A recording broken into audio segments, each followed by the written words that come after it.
తాజాగా స్టార్ మా నుంచి ఒక ప్రోమో విడుదలైంది. ఆ ప్రోమోని గాని మనం ఒకసారి చూసుకున్నట్లయితే బిగ్ బాస్ సీజన్ 8 మరో వీకెండ్ రాకనే వచ్చేసింది. ఇంక బిగ్ బాస్ హౌస్లో 14 వారానికి సంబంధించిన ఎలిమినేషన్ ప్రాసెస్ అయితే ఇంక రానే వచ్చేసింది.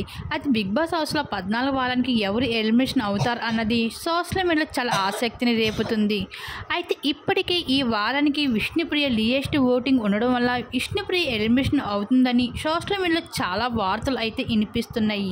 అయితే ఈ వారంలో అవినాష్ తప్పించి మిగతా హౌస్మేట్స్ అందరూ కూడా నామినేషన్లో ఉండడం అయితే ఉన్నారనే సంగతి మన అందరికీ తెలిసిందే. ఇలా ఓటింగ్ ప్రకారం చూసుకుంటే డేంజర్ జోన్లో ఉన్నది మాత్రం కంటెస్టెంట్స్ విష్ణుప్రియ, రోహిణి. 90% అయితే వీళ్ళిద్దరిలో ఎవరో ఒకరు మాత్రం ఎలిమినేషన్ అవుతారు తప్పకుండా. అయితే విష్ణుప్రియ ఎలిమినేషన్ అయినట్లుగా ఇన్ఫర్మేషన్ అయితే వస్తుంది.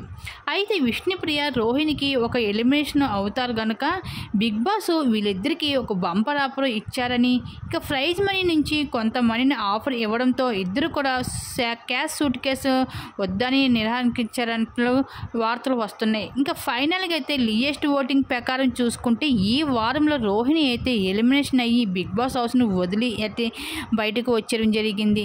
ఇంకా ఈ విధంగా అయితే రోహిణి అయితే 14 వారంలో ఎలిమినేషన్ అవ్వడం అయితే జరిగింది. మరి రోహిణి ఎలిమినేషన్పై మీరేమనుకుంటున్నారు? మీ అభిప్రాయం తప్పకుండా కామెంట్ సెక్షన్లో షేర్ చేసుకోండి. అలాగే ఈ సీజన్కి విన్నర్ ఎవరు అవుతారు అనుకుంటున్నారు? గౌతమ, నిఖిల వీళ్ళిద్దరు ఎవరు విన్నర్ అవుతారని మీకు అనిపిస్తుంది? మీ అభిప్రాయాన్ని తప్పకుండా కామెంట్ సెక్షన్లో షేర్ చేసుకోండి.